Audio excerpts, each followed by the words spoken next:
All right, guys, that's Commodores.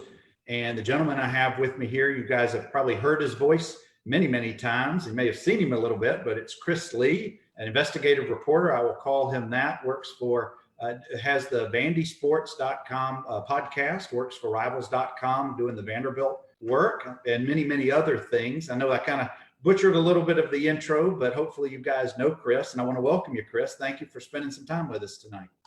Thank you. It is a pleasure to be on. And I just want to say, I don't know who's in the group tonight, but I know when you played, and I grew up in that stadium watching a lot of you guys out there who were probably on the call tonight. And it's an honor to be here.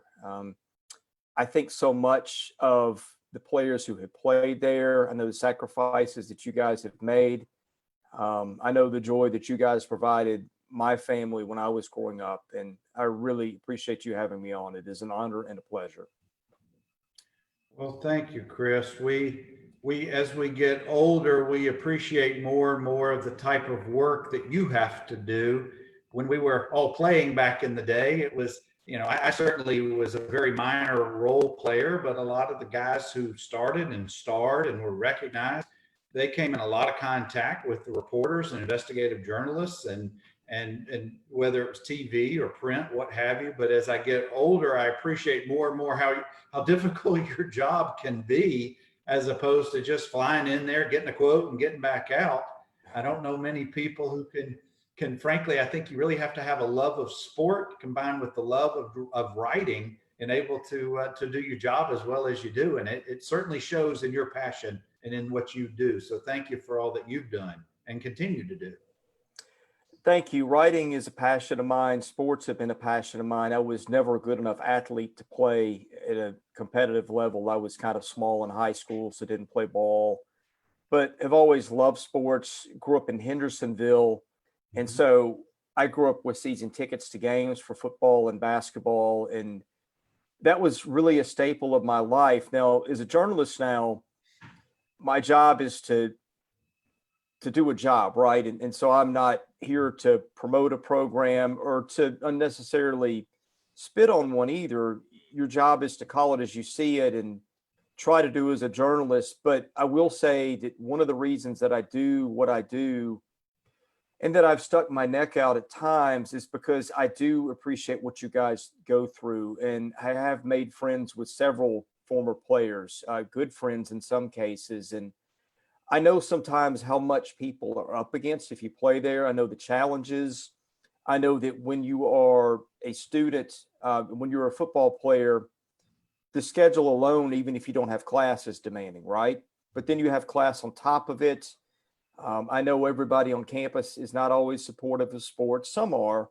But I guess what I'm trying to say as background is I know the challenges that you guys face, and I know how many players that I've dealt with, either in my time on the beat or getting to know later as alums that I never covered, are people that I just like and respect so much. And that is a lot of the why I do what I have done.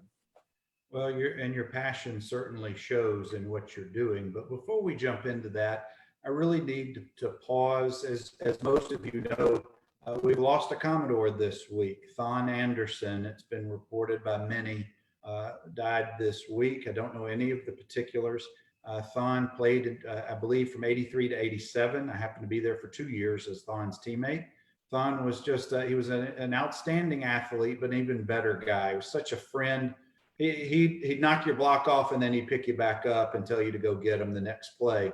But several who will be watching tonight, I know, were close with Thon after Vanderbilt. So I just wanted to make sure that we recognized Thon, the loss of a teammate, and prayers certainly go out to his family and extended loved ones. So I wanted to make sure that we brought that out this evening before we dove into tonight's topic.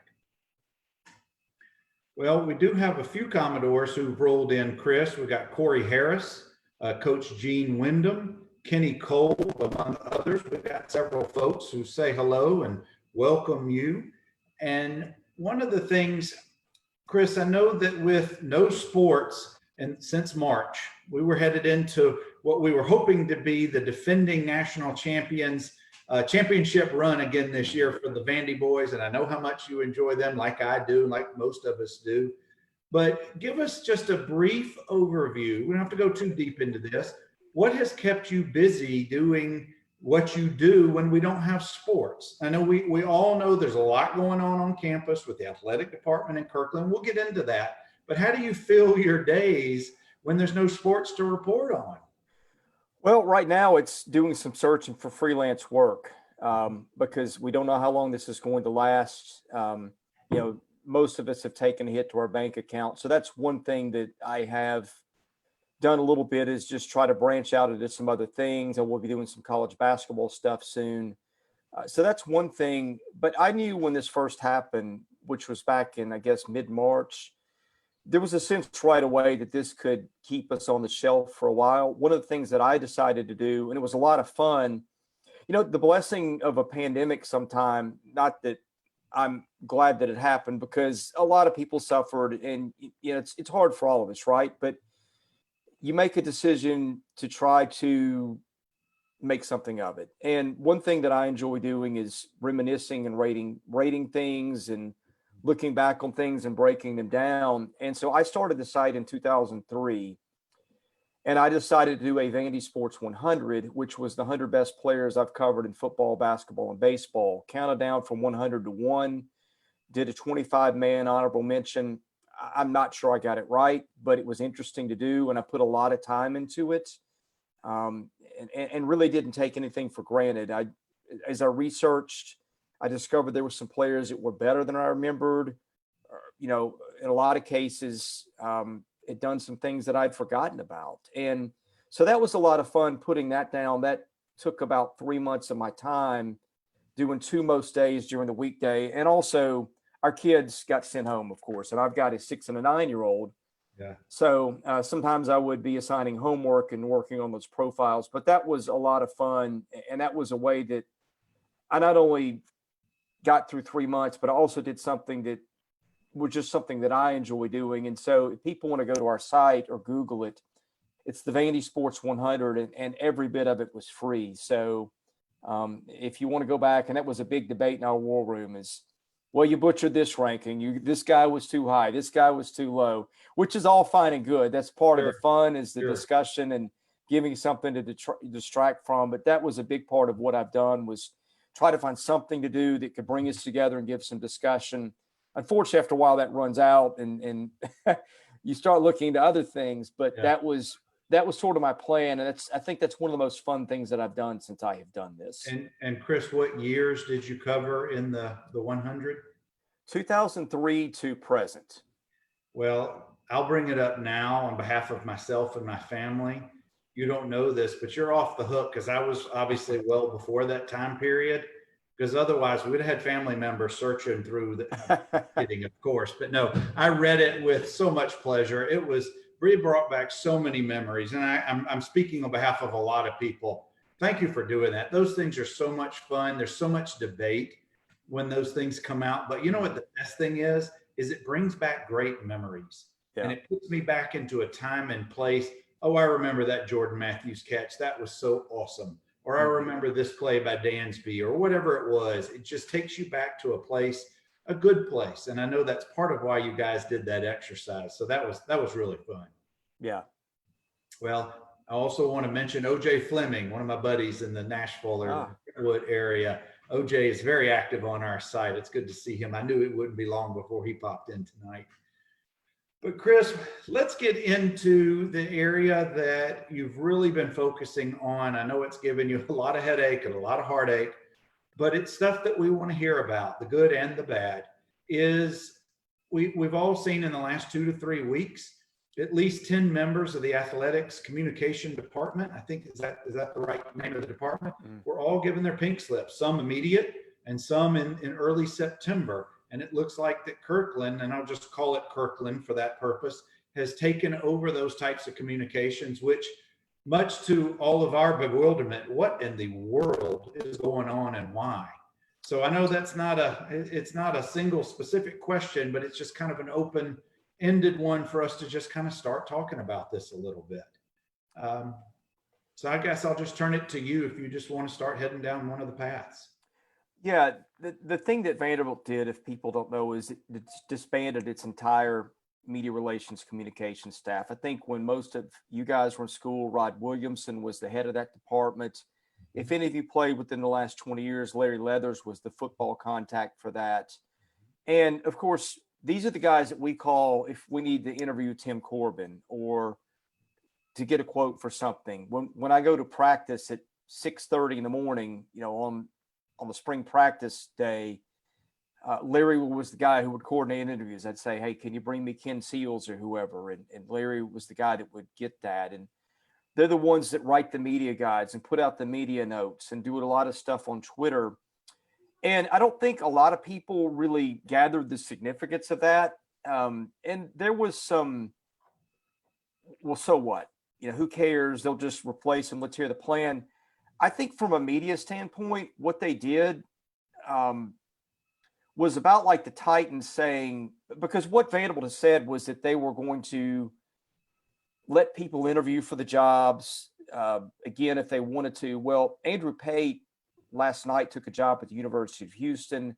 Andrew was the football and the baseball media relations coordinator, which is probably the only guy in the country at a Division I school that serves in both roles. So already right there, it was a little bit messed up, but I like it what they did with media relations and just saying, we're replacing with whoever would be like if the Titans said, okay, we're going to release our entire offense on the eve of free agency.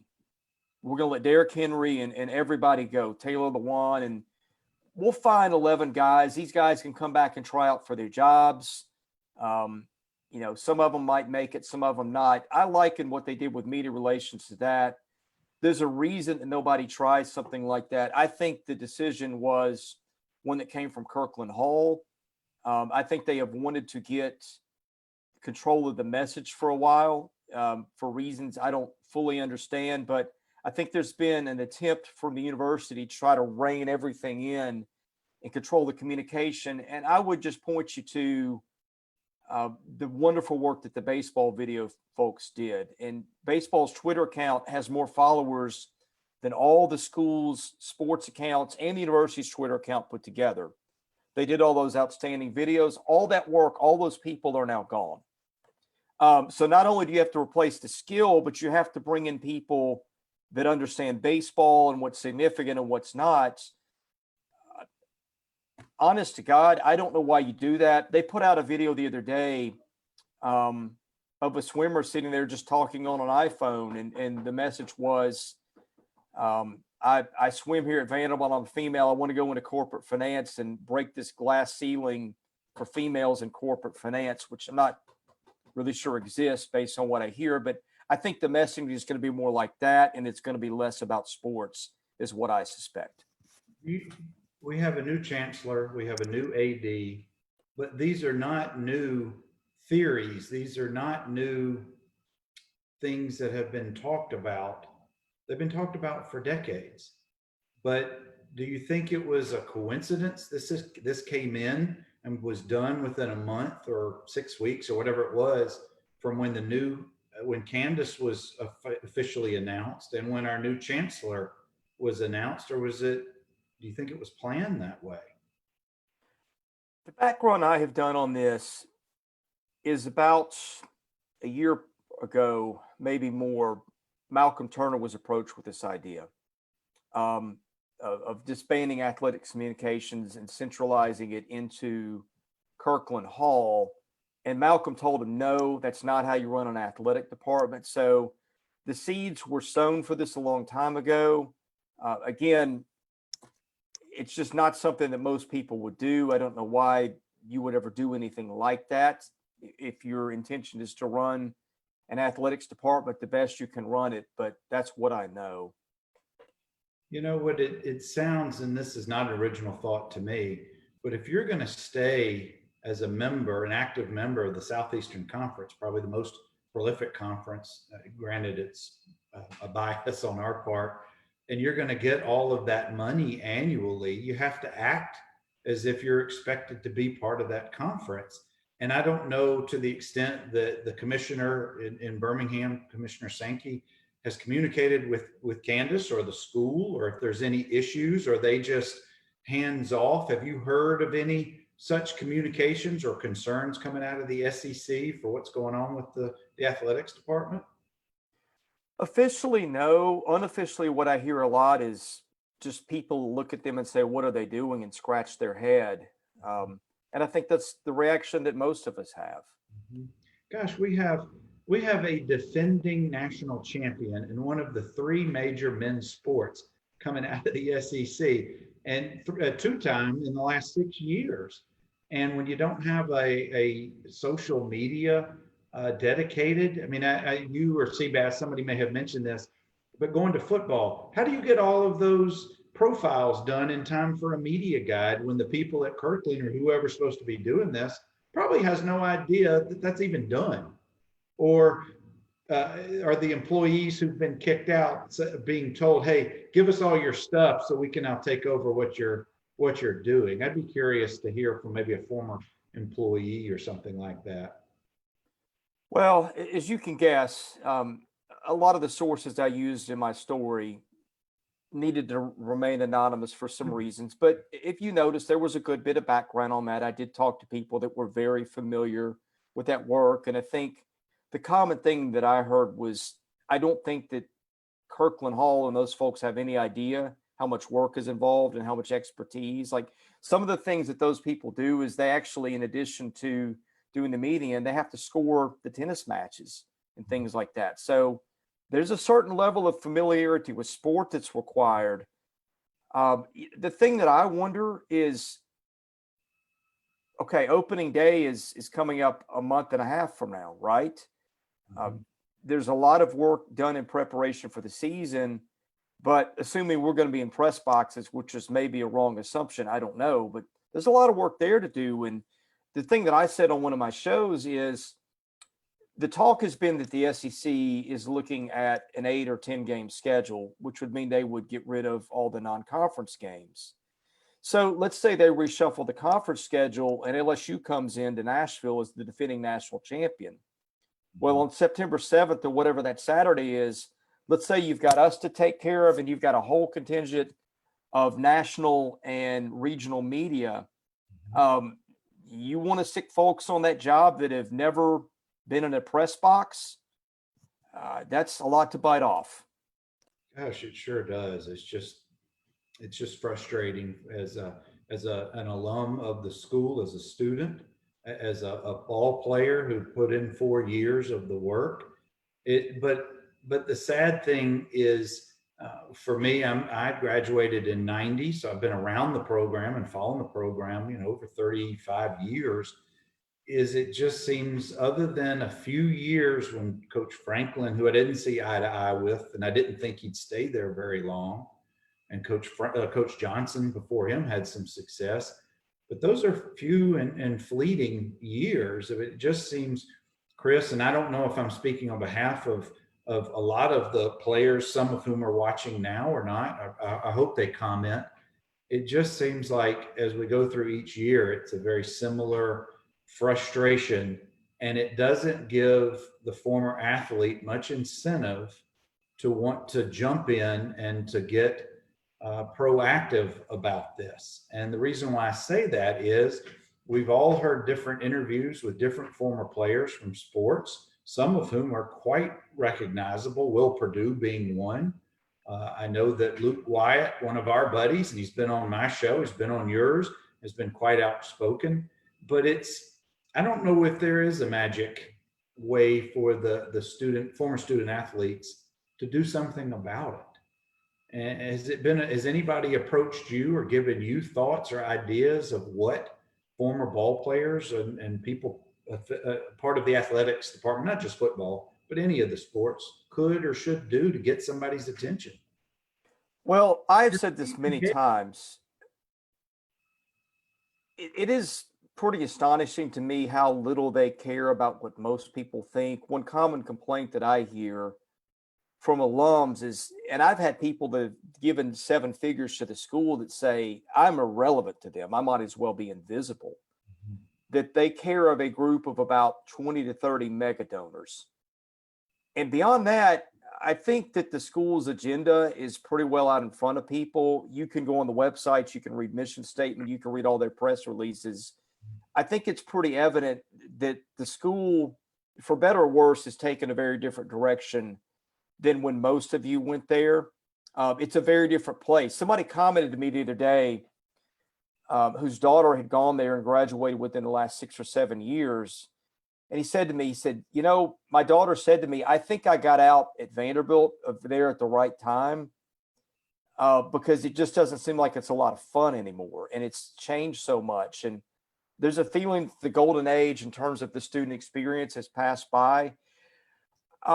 So that's not a very encouraging picture, right? But I have said this, Vanderbilt has put a lot of chips in on the, how do I want to put it?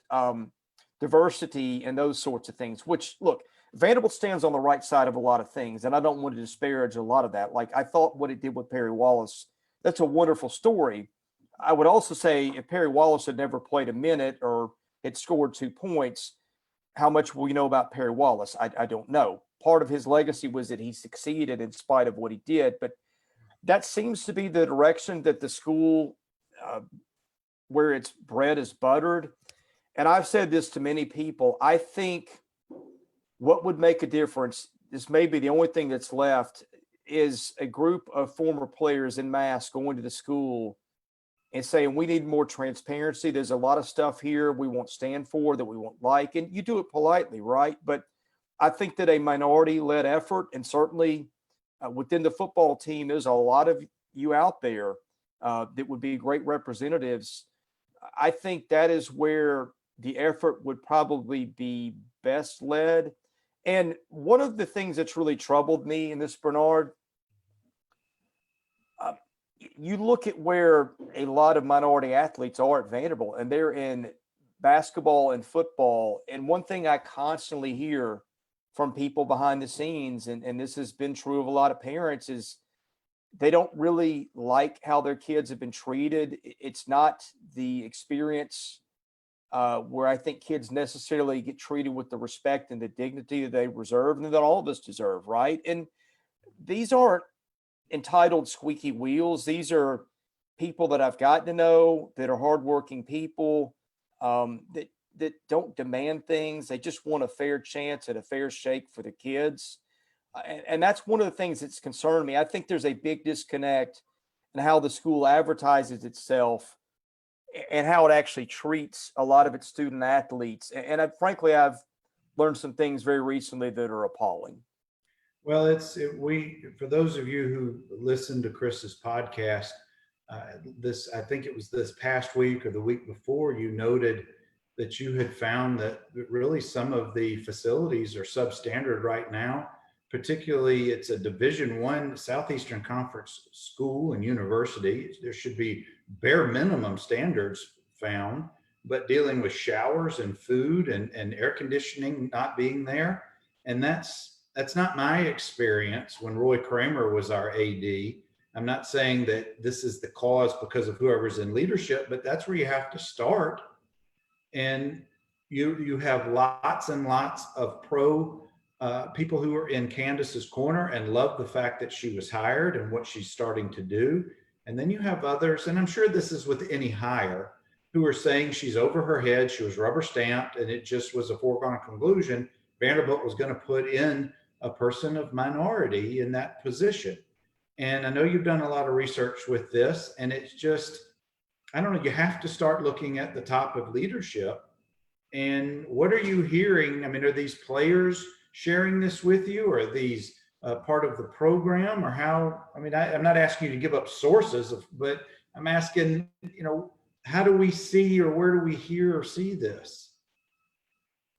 Yeah, these are delicate issues, right? Because a lot of times they come with stories, and if you start telling specific stories, then you finger certain people.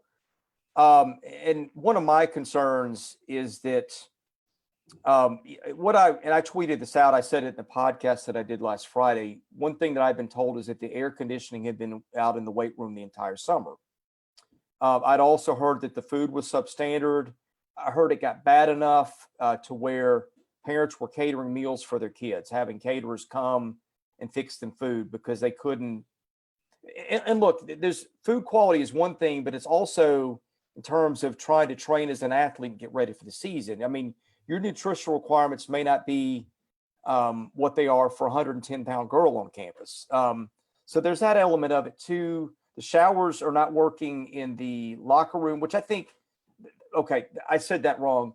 The showers are not operational in the locker room. And I think that's a COVID thing. But a lot of times these kids go back to their dorms and they don't work there too. Or they come into their rooms, for the summer and they're dirty and they haven't been cleaned, which we're in the middle of a crisis with an infectious disease. And that's problematic. I mean, it really is just appalling to me as I've dug in. And look, this is just part of it. There's more. But the more that I've looked and to leadership for a minute, I don't know how from the top this happens, but let's keep in mind that the current AD was also what's the word? Not the faculty rep, but the supervisor over football and has been for years. So Candace ought to know how to get all these things done. She was the faculty liaison and basically Mason's boss. So I find that a little problematic too, that the current AD should know how to fix all these things in that program because she was over it, and yet they've existed. And that's where some of my criticisms comes too, is her rep was that she was able to get basic things done, but I'm just not seeing it right now. You got your assistant there, I see. Yeah, my two assistants. Awesome. I want to welcome, we've got a couple of folks, Edie Johnston Kelsey, David Kropp, Alfonso Harvey, Pat Fitch. We've got a bunch of folks who've rolled in, got some comments and some questions for you, Chris. Corey says, how are you rubber stamped? And I didn't mean to imply, Corey, that Candace was rubber stamped. I'm just pointing out that there's two, I'm hearing, same thing you guys are reading and hearing, that you have the folks who are glad that Candace is there and feels that she's going to do a good job. And it's like any other hire for any other position. You've got other folks who wanted somebody else in that position. But Corey says, how are you rubber stamped when you have been an apprentice in the exact situation you're being groomed to lead? And that's a very good question and comment, Corey. I don't know. I'm not as close to that situation. I hope that Candace does have the right people around her and that they're making those decisions that benefit all of the student athletes who are there. Let's see. Oh, David Kropp says, reminds him of the green stuff. I forgot about this, of the green steaks we ate in the 80s. I'm sure there were plenty of those, David. Edie Johnston Kelsey says, it's my understanding that people of color have a very high profile on campus. That said, she's very concerned about what she hears. Ingram Commons, where the freshmen live, seem to be a great experience for athletes. She could be wrong, but that's what she's just heard from many of the basketball players and other athletes. And I don't know if that's consistent with any of the things you've heard, Chris, but I'm just relaying some of the comments that we've got tonight. Yeah, I think a lot of kids have great experiences. I'm not going to say that everything is terrible and everybody hates everybody and those things, but I do think that when you have basic concerns over living conditions and nutrition and things like that, that's something that you pay attention to. And as a parent of two kids who popped in, that's how I tend to view the world. And I think when you start getting parents who are very concerned about the state of things, I think you have to listen to that. Chris, you wrote an in-depth, a very well-written article from about a week ago that I've posted in our site tonight, guys, if you want to click to read Chris's article. But here's one of the questions that I got the other day is, do you think that some of the facilities, such as the locker room, for example, are really going to be have upgrades, or is this just a lot of talk to kind of push things through, and then maybe once the season actually does start, things will die down on that talk? Whatever the plans are to do anything, there was talk that the plan was, and this was the thing that Malcolm had worked on, was to put in a building in the closed end zone. And I think Candace has carried forth some of the work on this, but I don't know where it stands. There was a plan for a building in the closed end zone that would be a football only building. There would be some, I think, and some of this is 3 or 4 months in the rearview mirror. So I'm going to lose some details. I think there was a tunnel that went under the street and connected to Magoogan. There was a basketball element involved. I think maybe that was a separate building. Again, my memory's hazy, but the focus has been getting the locker project off the ground. That was a price tag originally, 6 to 8 million. The only thing that Candace has said publicly was that's on the plans, and that's 5 million or less. So she lowered the cost estimate. From what I have heard from people on campus, no work has been done on it. No plans have been communicated.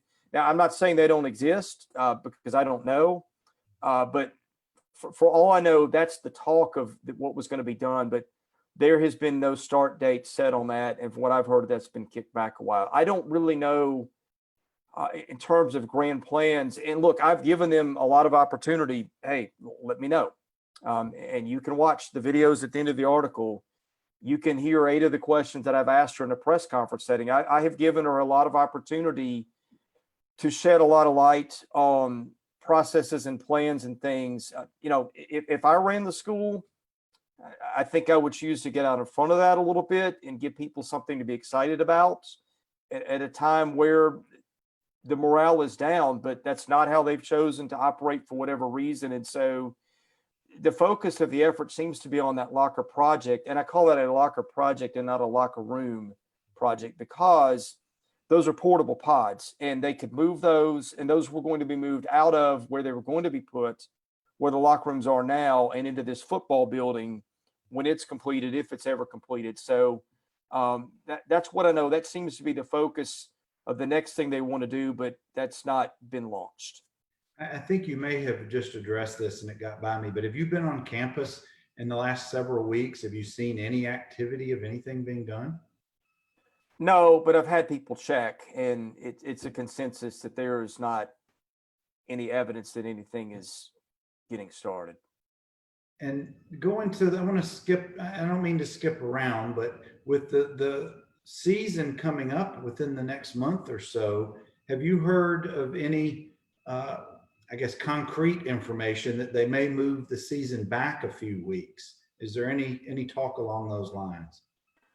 Oh, I think everything's been discussed. I've got to the point I'm just like, okay, tell me when the season starts.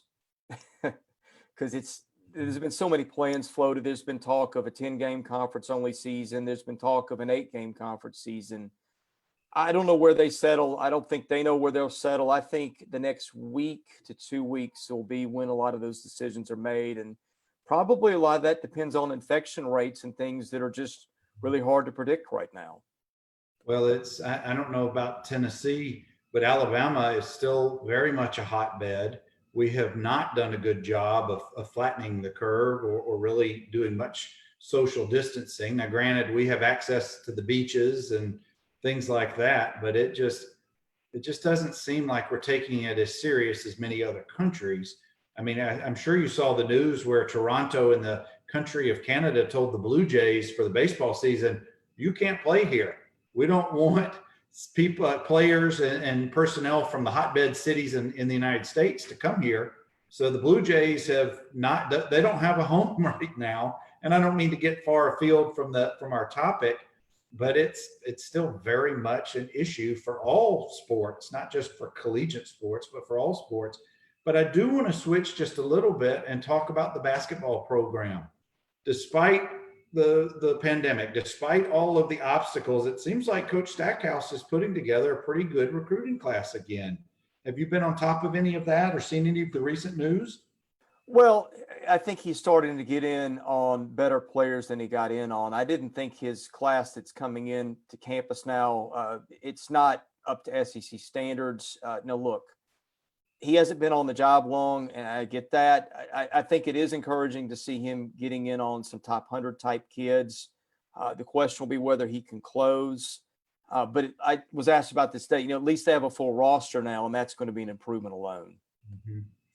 Well, and the team that gives me the most joy in the spring every year, and it gives to a lot of people, obviously, is the Vandy Boys, the defending national champs.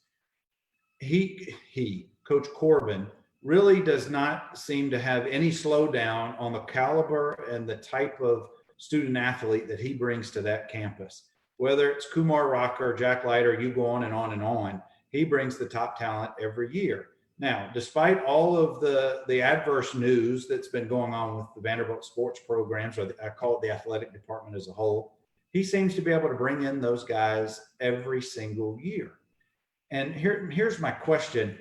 Does Coach Corbin really have a sense of autonomy for his program that maybe the other programs don't have? Or how is he able to bring in just those guys that are just such top quality guys? Yeah, I think that Tim has made his own autonomy. Um, you notice that the way the program is set up is very separate from the others. His office is not a McGugin. It's in a facility behind the left field wall, and there are people, I think, in that athletic department that don't have a code to it. You know, it's select, and I've joked with them before. I said, you ought to, you ought to dig a moat around that place and put some armed guards before it gets touched, because you've got such a great thing going. And Tim is a guy who knows how to keep his program separate and run it the way he needs to do it, but also say and do the things that keep him out of trouble on campus. He is a guy, and I think this is why I feel so passionately that Vanderbilt can do better. I see such a pronounced difference in how he runs that program, and how so many aspects of the athletic department and campus are run. I think you could blow up the field and blow up the program today, give Tim a start over, and within 5 years they'd be competitive. I just think that he knows how to lead and motivate and all the things that make a successful coach. And I really don't understand why the school hasn't done a better job of modeling what he does and trying to replicate that in other places. Chris, I usually come up to Nashville for one home game in the fall each year, and I time it to when I know that Coach Corbin has opened fall practices to the public. Because one of my favorite things is to go up early on a Friday and just go sit in the stands, and you're right there, you're right behind home plate, and you're listening to Coach Corbin just give the finer points of the game to these guys who are incredibly talented coming in from their high schools, but they're raw, they don't know his system yet. But just to listen to that brings me just having a little bit of insight. The other thing I was going to tell you, Coach Corbin doesn't know me from anybody else. But at the end of each year, for probably 10 years now, I have written him a letter, just a hand note, just saying, thanks for the great joy, best wishes, hope next year's even better. He writes back to me every single year. And it's not just because of who I am. I'm nobody. That's just who he is. And just the finer points, the details. And here's a question from David Kropp, one of my teammates from back in the day. How vulnerable do you think Vanderbilt is from Coach Corbin leaving and getting scooped up by either a bigger school or school that would support him more, or somewhere in the professional ranks? I'm sure that's been talked about for years now, but he just seems to thoroughly enjoy the program that he has. Yeah, don't let me forget to answer your question, but I have two Tim Corbin stories that I wanted to share. One of the first ones, well, I had three actually. There's more than that, but I remember the first time that I ever met him was the spring of 2004, and I just started doing this, and I was a nobody, and he didn't know me, but I'd set up an appointment to meet him, and I am pulling up in my car in McGugin Center, and I get out, and he's pulling at the same time, and he looks up, and he already knows my name and my face. Never met me. I don't know how he did it, but he did. The second story was, I remember this has been 5 or 6 years ago. I was going to practice. Well, it's probably been longer than this now, but I think I had an interview with them set up at 5, and it was maybe 5:05, 5:10. Tim runs on schedule, but they were doing national anthem practice.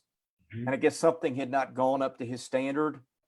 And he's got, if you watch them line up and how they do it and you compare it to other teams, there's a pronounced difference a lot of times. And the thing that was interesting to me was he was just going through it, and he had a very specific plan in his mind how he wanted to do it. And so he was a little late for my interview, which is uncharacteristic because he wanted to get that right. I had a third story, and I think this is one that really tells you a lot about who he is as a person. I had a college buddy. I went to Lipscomb, and my friend, I found out they live in Clarksville. And one night my buddy woke up and heard a noise. His son had put a gun to his head and pulled the trigger. And he got airlifted to Vanderbilt and fortunately was okay. And I know that was a trying moment. My friend was a big sports fan. And I just sent Tim a text that said, "Hey, I've got a friend and a family that's over there. Here's what happened. Would you send him a hat or a t-shirt or something just to let him know that there's somebody on that campus that's thinking about him?" He texts me back within 2 minutes and says, "What's his name?" Well, here it is. Just send him a shirt. No, I want to know, what room is he in? And not only did he show up once to deliver that and ask about the family and all those things, but he did it another time. He came back and checked on him later. My buddy says, we're in shock. We're sitting here, we're still trying to process what my kid's done. We're not sleeping. I look up, he's like, "There's Tim Corbin standing in our doorway. What's that about?" And just the way that he approaches his life, and just doesn't miss a trick. Again, that's a reason that I have so much respect for him. And I've had so much fun covering his program. Baseball is not a thing that puts a lot of food on a house a lot of times, but there's something to be said for being attracted to something that's well done and people that treat you well, and seeing something as unforgettable as the product that he puts out. And I think that's why I've covered them as much as I have, is I just am drawn to that story like a moth to flame. And again, I think that's the model that I would like to see them use more. But to Tim, I'm a little concerned after the media relations thing. I know Tim has said a lot of the things publicly that are the right things to say, but that gutted his operation. And as somebody put to me that's worked inside that building, what Tim had done with media relations at baseball, the reason they were able to really make that into the brand they did was not just the success, but it was also the only program on that campus that really has standard facilities. And so they're able to highlight that and build the brand and build in, number 1 or number 2 ranked recruiting classes every year. They just took the absolute guts out of his media operation. Carl Danoff and Catherine Hilly and Andrew Payton, all those guys, Aaron Dugan, did phenomenal jobs. Again, you can replace those with bodies. Can you replace those with people who know the stuff they know and have done the job that they have done? I don't know. That's going to be tough. Oh gosh, their social media for the baseball program was just top notch, absolutely top notch. But I will say this, when you mentioned the anthem practice, I have heard many guys interviewed. If you took off the number and the name off of Major League Baseball players and they're standing there for the anthem, you can tell which guys were the bandy guys. It's the way they hold themselves, the way they stand, and it's all because of the attention to detail with Coach Corbin. But I have always been concerned that if things aren't improving, what keeps Coach Corbin there? He's been there for more than 15 years. He's got the top-notch program in the country.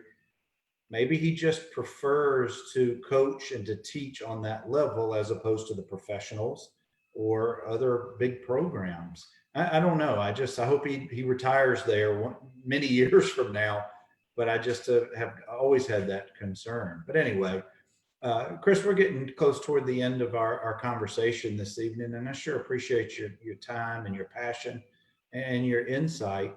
But what I want to talk about, we've got the season coming up. Let's assume that they start the season, that it is strictly an SEC season, that that Vanderbilt's not going to play MTSU or Western Kentucky or one of these smaller, I'll call them regional schools.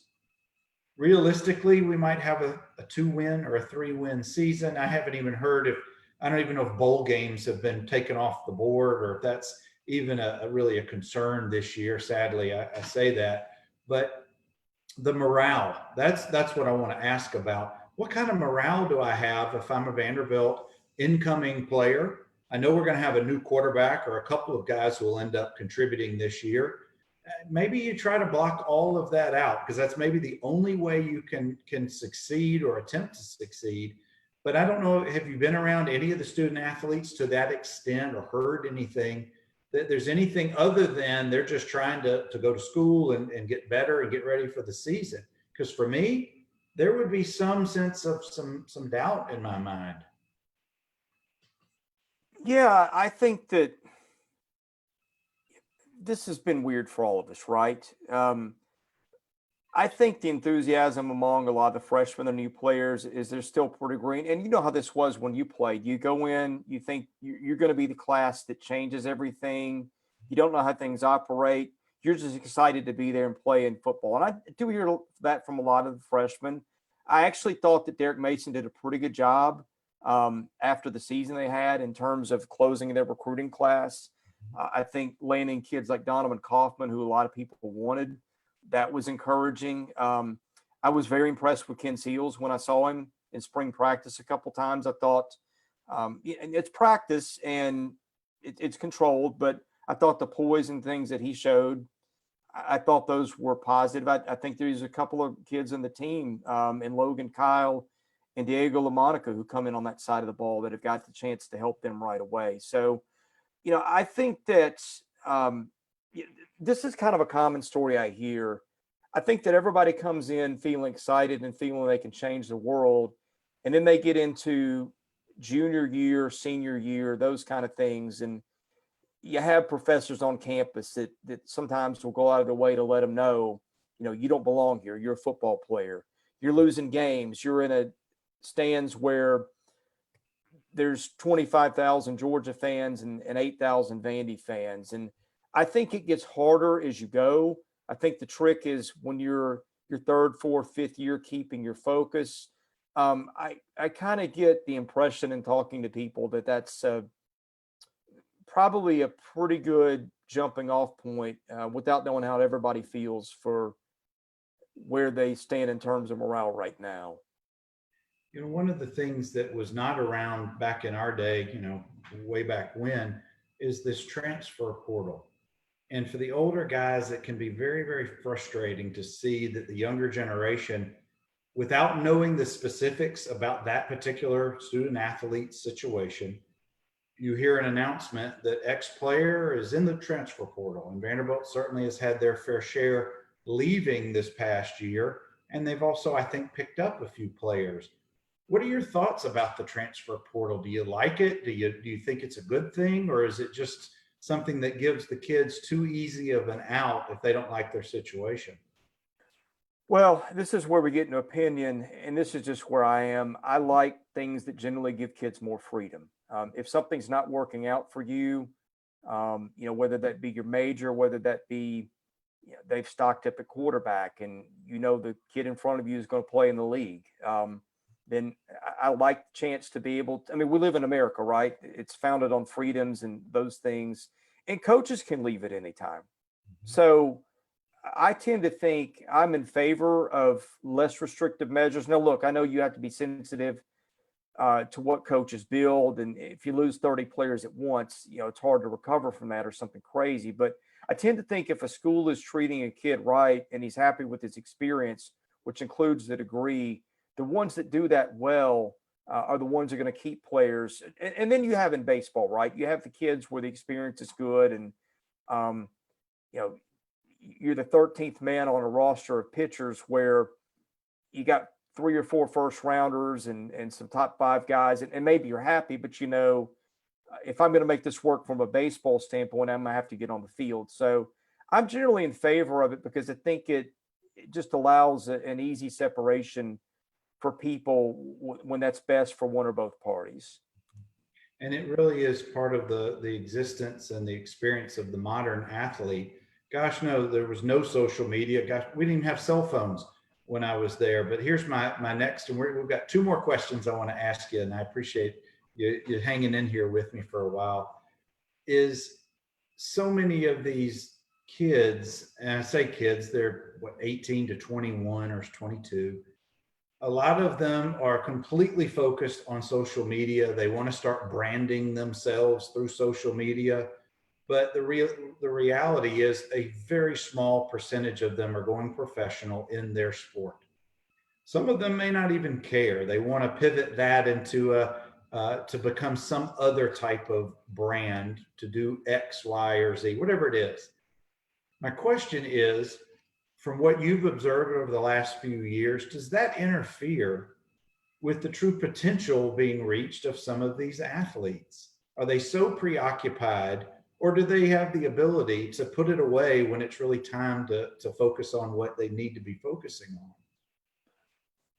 I think if we're honest, most of us are insecure even as adults. And you think that that's different for a 20-year-old kid who was a high school, player of the year or all-state kid or four-star player.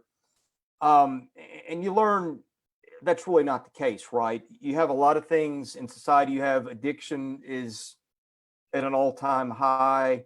You have distractions with phones and with social media and some of the stuff that's out there. I think that it's probably harder to be a kid right now. I call them kids, but they're college athletes, right? I think, and I see this, and I think I've got a lot of work to do before mine get there too. And it concerns me as a parent.